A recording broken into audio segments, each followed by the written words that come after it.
बिस्मिल्लाहिर्रहमानिर्रहीम। बहुत शुक्रिया जनाब स्पीकर। जनाब स्पीकर, इस मुल्क में सबसे पहले आइन पे डाका 1958 में पड़ा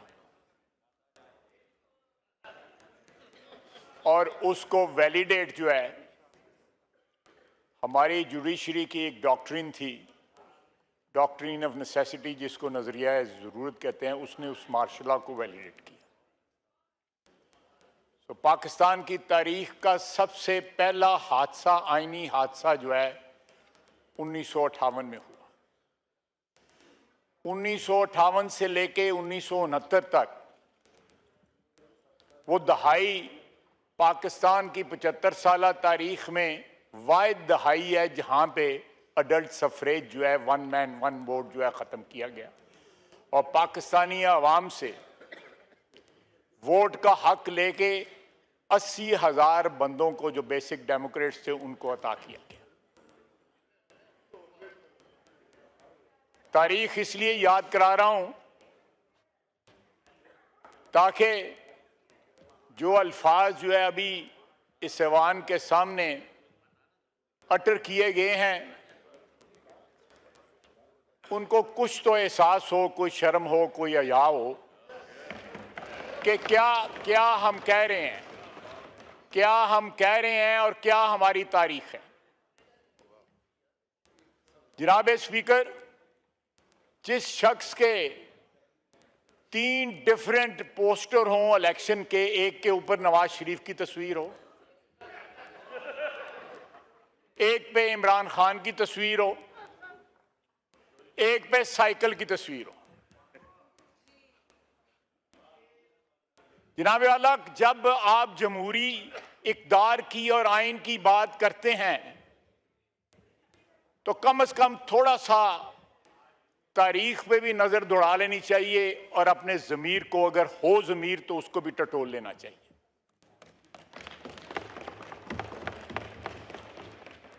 जनाब स्पीकर, हमने ये जो तरमीम जो है आज आपके सामने लेके आ रहे हैं, इस ऐवान के सामने लेके आ रहे हैं, सेनेट ने उसको पास किया है। उसका वाहिद मकसद है कि इस ऐवान की, इस मुकन्ना की, इस पार्लियामेंट की जो रिस्पेक्ट और डिग्निटी जो है आइन के तहत, उसको रिस्टोर किया जाए। जब उस ऐवान में लोग खड़े होकर इस किस्म की तकरीरें करें जिसमें स्वाय गलत बयानी के और कोई बात ना हो और वो अपने ज़मीर को आवाज भी ना दें, अपनी तारीख को भी आवाज ना दें कि उनका माजी क्या रहा है,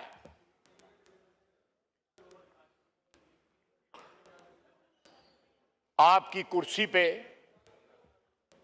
उनके बुजुर्ग बैठे और ये शख्स बैठा हुआ है नवाज शरीफ, जिसने आपकी कुर्सी पे उनको बैठाया।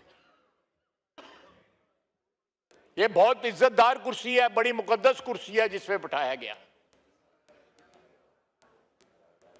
वक्त के साथ और पार्टियों बदलने के साथ जो है इंसानों के ज़मीर नहीं बदलने चाहिए।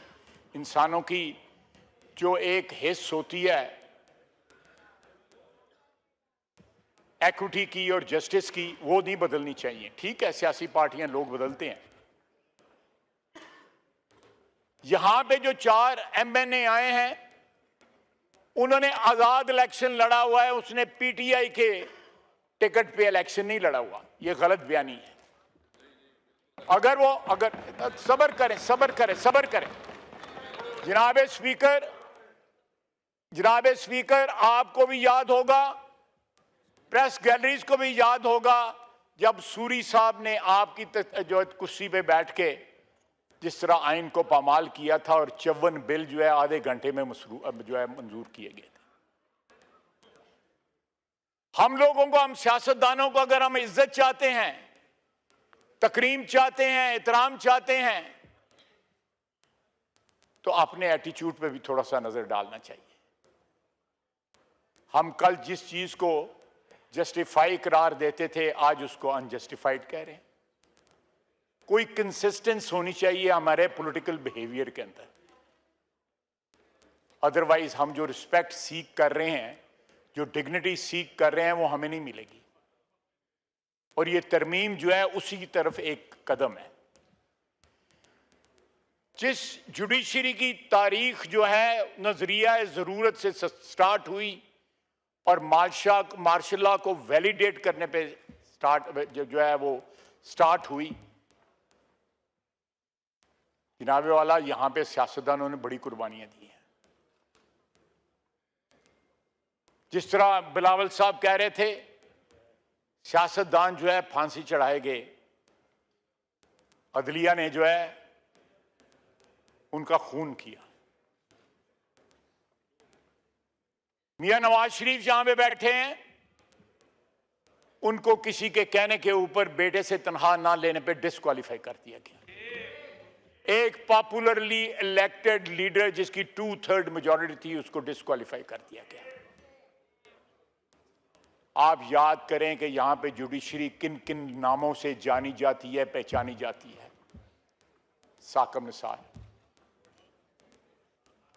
जस्टिस मुनीर, इरशाद हसन खान जिन्होंने मार्शल लॉ वैलिडेट किया था, डोगोगर, बंदयाल, खोसा, फायज ईसा वाहिद आदमी है जिसने इज्जत बहाल की इस जुडिशरी की। एक तारीख है स्पाइनलेस चीफ जस्टिस की। एक तारीख है जो बगैर रीढ़ की हड्डी के थे, जिनके बाद फायजी साहब वो इज्जत के साथ घर जा रहा है। ये सारा झगड़ा जो है पार्लियामेंट का और अदलिया का पिछले चंद माह से या चंद साल से जो चल रहा है, सिर्फ इसलिए है कि एक ग्रुप की इजारादारी जो है अदलिया पे खत्म ना हो। वो कंटिन्यूटी चाहते हैं। हमारी अदलिया एक सियासी पार्टी बन चुकी है, उनके सियासी अज़ाइम हैं, वो इस अदारे को जो है सबसर्विएंट रखना चाहती है।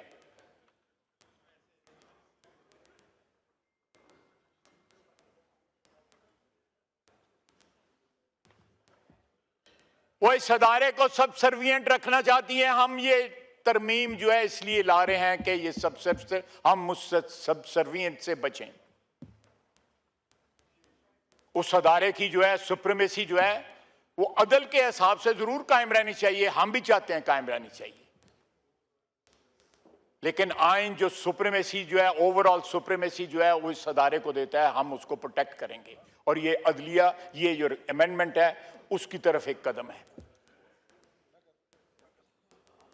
जनाबे वाला आज कहते हैं कि हमारे पास बिजली नहीं है। अभी तक उसकी अमेरिका की तकरीर जो है उसकी आवाज जो है उसकी गूंज जो है फिजा में बाकी है कि मैं जाके एयर कंडीशनर उतरवाऊंगा, मैं जाके टीवी उतरवाऊंगा, मैं ये करूंगा, मैं वो करूंगा।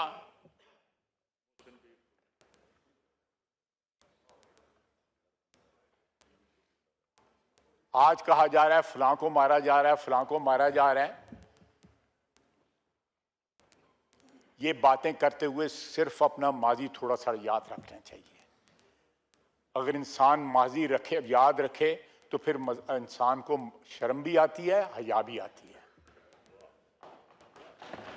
जब माजी भूल जाएं, जब आप माजी इरेज कर जाएं, तो फिर आप बगैर शर्म के, आप ना आपको शर्म आती है ना फिर आपको हया आती है। हम यहां पे इस ऐवान को एम्पावर कर रहे हैं इस अमेंडमेंट के जरिए। मिसाक जमहूरियत जिसके ऊपर इमरान खान साहब के भी दस्तखत हैं, हम उस मिसाक जमहूरियत की स्पिरिट को जो है उसको अलाइव कर रहे हैं, उस स्पिरिट को फॉलो कर रहे हैं। जनाब स्पीकर, उसके ऊपर मौलाना फजल रहमान साहब, बरादर बुजुर्ग, मैं हो सकता है उम्र में मैं ही बड़ा हूं, लेकिन फिर भी मेरे बुजुर्ग हैं, उनके भी दस्तखत हैं। मेरा भाई अचकजई साहब बैठे हुए हैं, इस ऐवान में तमाम सियासी पार्टियां जो हैं उनका मिसाक जमहूरियत के ऊपर दस्तखत हैं। और ये जो अमेंडमेंट जो आज हम लेके आए हैं, जो सेनेट ने पास किया है, ये उसी का शाखसाना है, ये उसकी कॉन्टिन्यूटी है। ये कोई हमने इन्वेंट नहीं की, ये उसकी कॉन्टिन्यूटी है।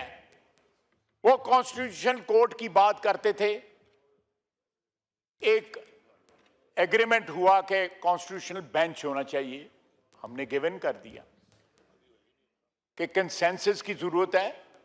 हमने तो यहां तक कहा कि अगर कंसेंसस होती है, इनको मौका दिया जाके अपने लीडर को मना लें।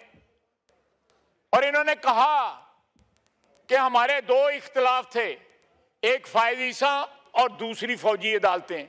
वो नहीं है, हमें कोई इख्तिलाफ नहीं, हमें इसके साथ एग्री करते हैं। इनका लीडर नहीं माना, आज जबरदस्ती खिलाफ तकरीर कर रहे हैं इस अमेंडमेंट के। दिल इनका इस अमेंडमेंट के साथ है।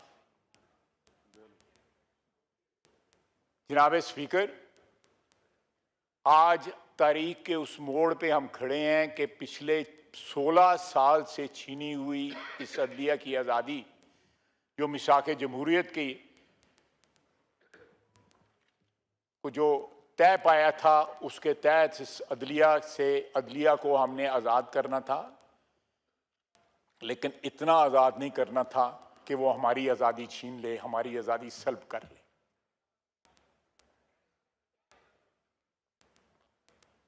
अदलिया 26 लाख केस लेके बैठी हुई है, 140वां नंबर है उसका दुनिया में अदल डिस्पेंस करने की, जो एक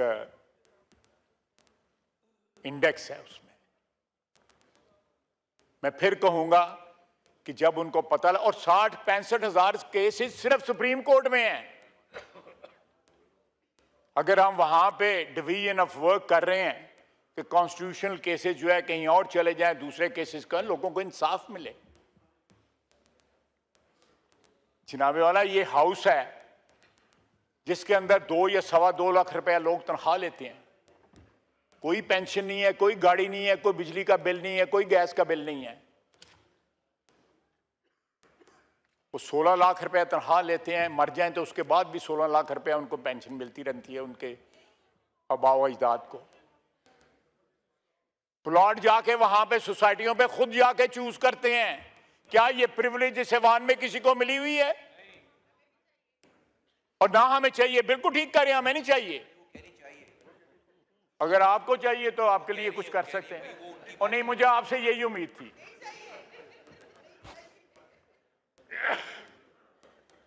और सबसे ज्यादा जो है गाली जो है वो पार्लियामेंटेरियन को पड़ती है। हम 5 साल के बाद अकाउंटेबिलिटी करवाते हैं और एक दूसरे के गिरेबान पे भी हाथ डालते हैं।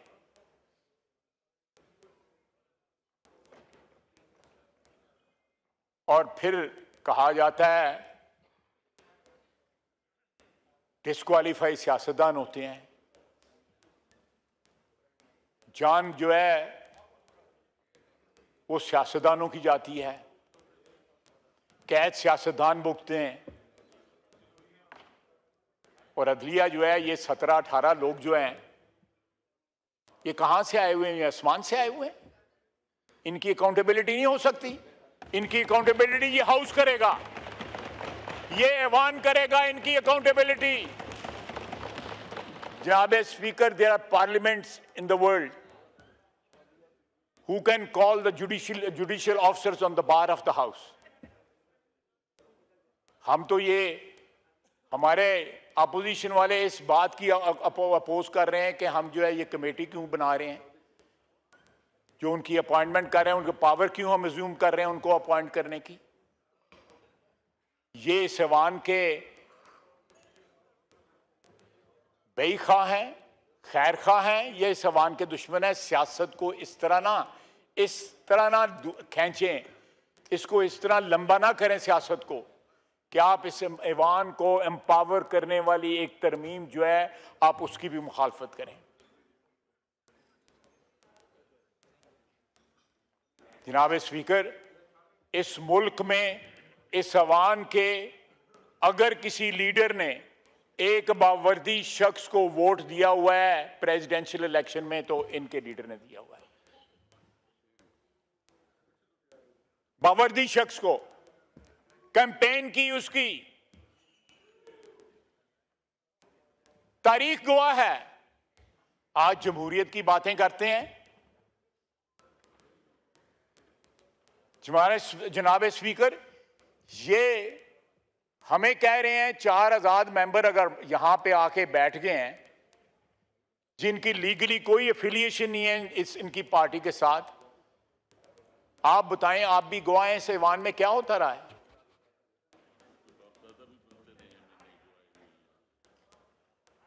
जो लोग जो आए हुए हैं यहां पे, उनकी 2-2 नस्लें एमएनए बनी रही हैं, 3-3 नस्लें बनती रही हैं।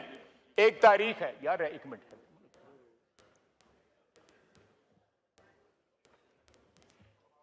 जनाब यहां पे क्या क्या नहीं हुआ। यहां पे कहा जा रहा है कि जी बानी पीटीआई की, वो उनकी हमशीरा भी कैद हैं, उनके वाइफ भी कैद हैं, वो भी कैद हैं, मियां नवाज शरीफ भी कैद, उसके साथ उसका भाई बैठा हुआ है वो भी कैद था, पीछे भतीजा बैठा हुआ है वो भी कैद था, इसकी बेटी भी नवाज शरीफ की भी कैद थी, एक और भतीजा था वो भी कैद था, मैं वर्कर था मैं भी कैद था, आसन इकबाल वर्कर था वो भी कैद था। इनको ये याद नहीं है? राना सनाउल्लाह साहब बैठे हैं वो भी कैद था, शाहिद अब्बासी भी कैद था, मिफ्ता भी कैद था, इनको वो याद नहीं रहे? साद रफीक कैद था, हनीफ अब्बासी साहब कैद थे, ये लोग याद ना रहे इनको? इनको कोई हया नहीं चाहिए जब ये अपने बंदे गिनते हैं।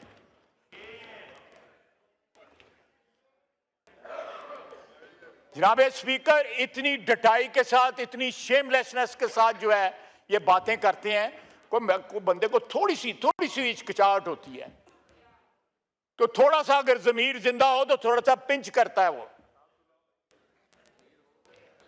जिस तरह बड़के मारता था, मैं एसी उतार दूंगा, मैं ये कर दूंगा, वो ये अल्लाह ताला से माफी मांगनी चाहिए, मकाफत अमल है। आज उसका मेन्यू मैंने अखबार में देखा, वो मैरियड का मेन्यू नहीं है जो उसके अखबार में जो आया हुआ, उसमें 2-3 चीजें हैं जिन्हों का मैनू पता ही नहीं होया होंदियां की ने, चिया सीड्स की होंदियां ने जिहड़ियां। और मैं असी ते पूड़ी हलवे खान वाली कौम है गए।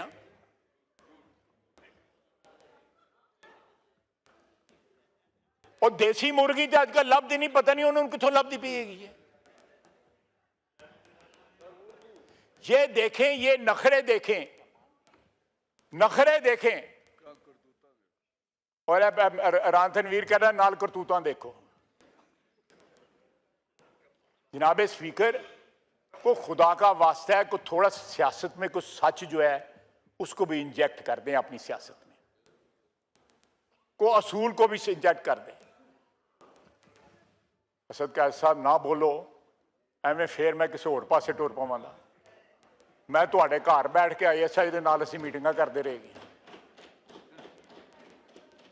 अब इनको फौज को गालियां देते हैं। मैं मेरे ऊपर ये नाम है सारे। इनके ड्राइंग रूम में मीटिंग हुई, बाहर जो है 4 बंदे ISI वाले मॉनिटरिंग के लिए बैठे हुए थे। ये जमहूरी हैं, ये जमहूरियत की बातें करते हैं। नहीं, हम खुद थे वहां पे, मैं तो मानता हूं, हम खुद थे वहां पे।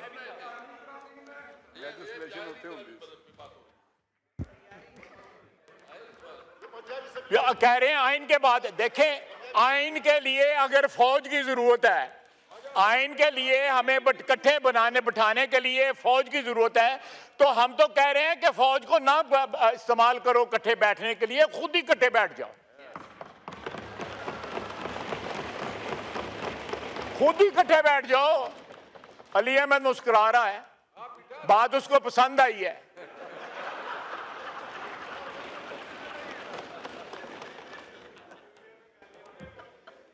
जनाब स्पीकर, मैंने इस ऐवान में हम सब ने, बहुत से दोस्तों ने, बुजुर्गों ने बड़ी बड़ी मुद्दत गुजारी है, लेकिन इतनी शेमलेसली अपनी तारीख भूलते हुए मैंने किसी पार्टी को नहीं देखा। 2 साल हुए हैं, सिर्फ 2 साल हुए हैं। इंशाल्लाह ये वोट, आज वोट को इज्जत दे रहे हैं इसके साथ। ये वोट को इज्जत है अली अहमद, ये वोट को इज्जत है। वोट को इज्जत जज नहीं देते, वोट को इज्जत ये पार्लियामेंट देती है। ये वोट को इज्जत है। वोट दो, हमें वोट दो, क्योंकि हम वोट को इज्जत दे रहे हैं। हम इलेक्टेड लोगों को इज्जत दे रहे हैं। उन 17 बंदों से पावर लेके ये 350 बंदों को हम पावर दे रहे हैं। Address the chair. जी जी ख्वाजा साहब।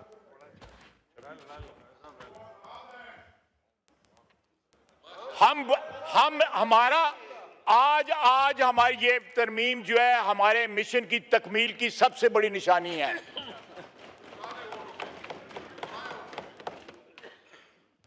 आपका कोई वोट नहीं था, सानू पता है तानू किस तरह वोट मिले सन। ये देखें, वो क्या था जो डाउन हुआ था 2018 में, क्या कहते थे उसको? आरटीएस। ये जो सिलेक्टिव एमनीजिया जो होता है ना, कि आप 2018 भूल जाओ और 2023 का जो है वो मातम करते रहो।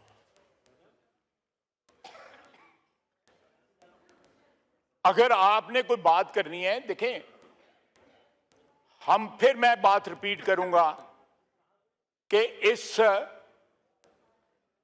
आज जो ईवान में पास होने जा रही है इंशाअल्लाह ताला, अल्लाह के फजल से, तरमीम जो है वो 17 लोगों से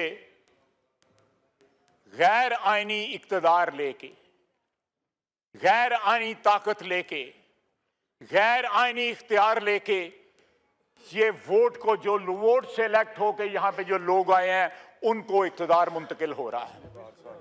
24 करोड़ अवाम को आज ये तरमीम जो है ये ऐवान जो को मुंतकिल कर रही है इख्तिदार। इससे बड़ी वोट को इज्जत दो क्या है? क्या इससे बड़ी क्या शहादत है? हम ममनून हैं जिन तमाम दोस्तों ने मुतहद होके, आप देखें ये वाहिद पार्टी रह गई है। बड़े फेरे इन्होंने सुटे ने खब्बे से जेड़े, वाहिद रह गए हैं। किन्नी खड़ी है किसी तानू ही बताएगा।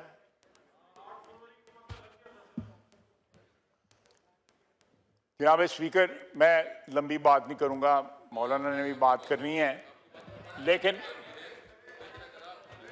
आप मुझसे लहदा में बात कर लें, लहदा बात कर लें। इनका मैंने जनाब स्पीकर, आपको याद होगा यहाँ पे एक फौजी ऑफिसर फिरता रहता था, याद है ना? अब नहीं फिरता। नहीं, एक मिनट, अब नहीं फिरता। वो इनके दफ्तर में बैठा होता था। जनाब स्पीकर, यहां पे ये कुछ है, एक कर्नल साहब ने इस वक्त बेंच के ऊपर, सुप्रीम कोर्ट के बेंच में वो जज बैठे हुए हैं जिनको कहा था कि मुझे डिस्क्वालीफाई करो, मैं डिस्क्वालीफाई हुआ था। मियां नवाज शरीफ किस तरह डिस्क्वालीफाई हुए थे सारी दुनिया जानती है। उसने 1 सेकंड नहीं लाया। एजाजुल हसन ने, जो मॉनिटरिंग जज था, चुप करके घाट टुर गया।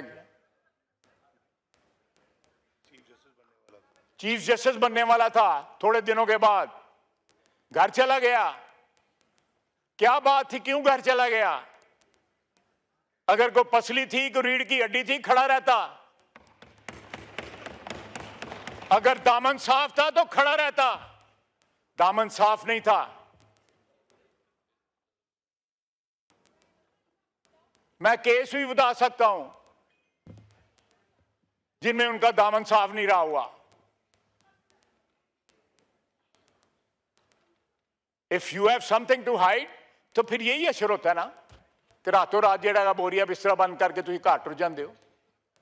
वो मुज़ाहिर अली नकवी जो है ट्रकों वाला, वो क्यों घर चला गया? और ये 8 आदमी जो है आज ये इन्होंने पिछले 6 महीने 7 महीने 8 महीने जो है जिस तरह गुजारे हैं, the way they ganged up against this house जो 24 करोड़ आवाम की ख्वाहिशों का मजहर है।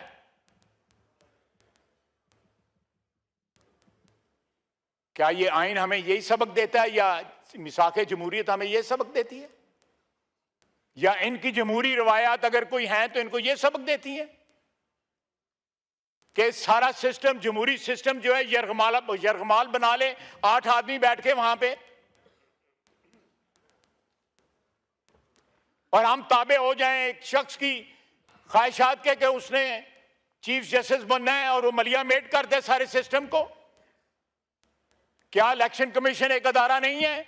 क्या ये पार्लियामेंट अदारा नहीं है? एक वही अदारा रह गया है 18 आदमी 17 आदमी जिसमें बैठे हुए हैं। जनाब स्पीकर, अदारोों की इज्जत भी जो है उनके अंदर बैठे हुए अशखास से बनती है। अगर आज अदलिया जो है उसको धोया जा रहा है, हर जगह ड्राई क्लीन किया जा रहा है, तो उसकी वजह है। इंट्रोस्पेक्शन करें अपनी कि क्यों सवालिया निशान हो। डैम बनाना क्या काम था भाई उसका?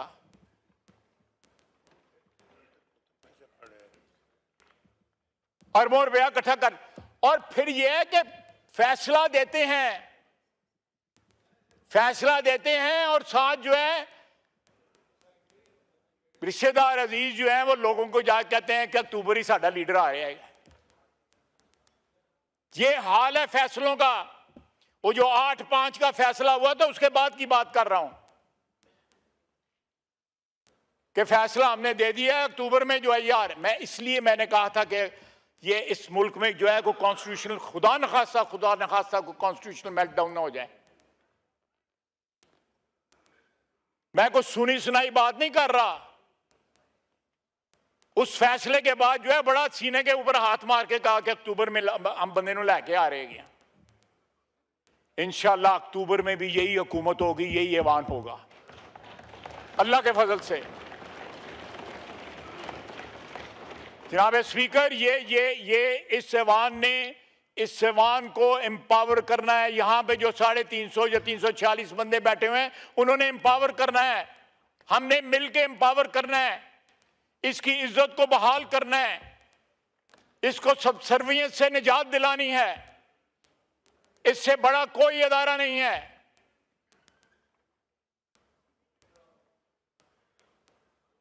हम कौन सा, अगर फौज का 5 बंदों का पैनल आता है और सिविलियन जो है उसमें से बंदा चुनते हैं, तो अगर उनका 3 बंदों का पैनल आ जाएगा तो 8 बंदे या 9 बंदे मिलके चुन लेंगे तो क्या क़यामत आ जाएगी?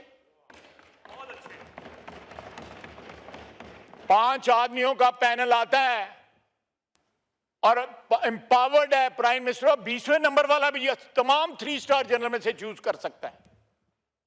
आप चेक कर लें।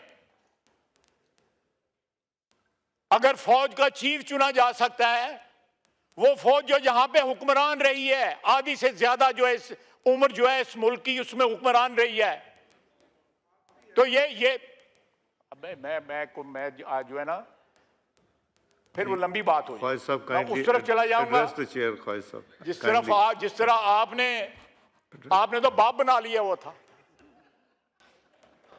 मैं नहीं कहता था, वो ही कहता था कि मेरा बाप होता है। और बाप भी का कुछ चंगा आर्मी चीफ बाप बनाना है, किनू बना लिया सन।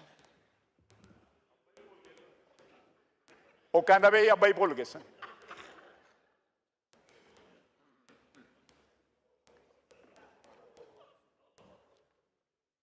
मैं फिर रिपीट करूंगा कि हम जो है इस ऐवान को एम्पावर कर रहे हैं कि ये ऐवान जो है जुडिशियल कमीशन जो है, हम उसमें मैं उसका मेंबर रहा हूं 2-3 दफा। मैं इस वक्त भी मेंबर हूं उस कमेटी का। हमारी कोई पावर नहीं। हम अगर किसी को रिजेक्ट करते हैं, किसी को अपॉइंट करते हैं, उनके पास इख्तियार रहता है कि वो उसको ओवर रूल कर दें।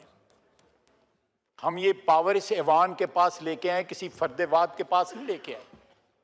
हम कहते हैं कि इतने नंबर बंदे जो है उस कमीशन में डालें जो मेजॉरिटी जो है इस ऐवान को दें। 4-4 महीने जो है कंफर्मेशन प्रोसीडिंग्स चलती हैं सेनेट में, सुप्रीम कोर्ट के जजेस की यूनाइटेड स्टेट्स में। उस मुल्क में बैठ के हमें गालियां दे रहे हैं पाकिस्तान को, वहां पे जाके जो है कभी लॉबी करते हैं हाउस ऑफ रिप्रेजेंटेटिव को, कभी सेनेट को। उसकी तो ये ट्रेडिशन है।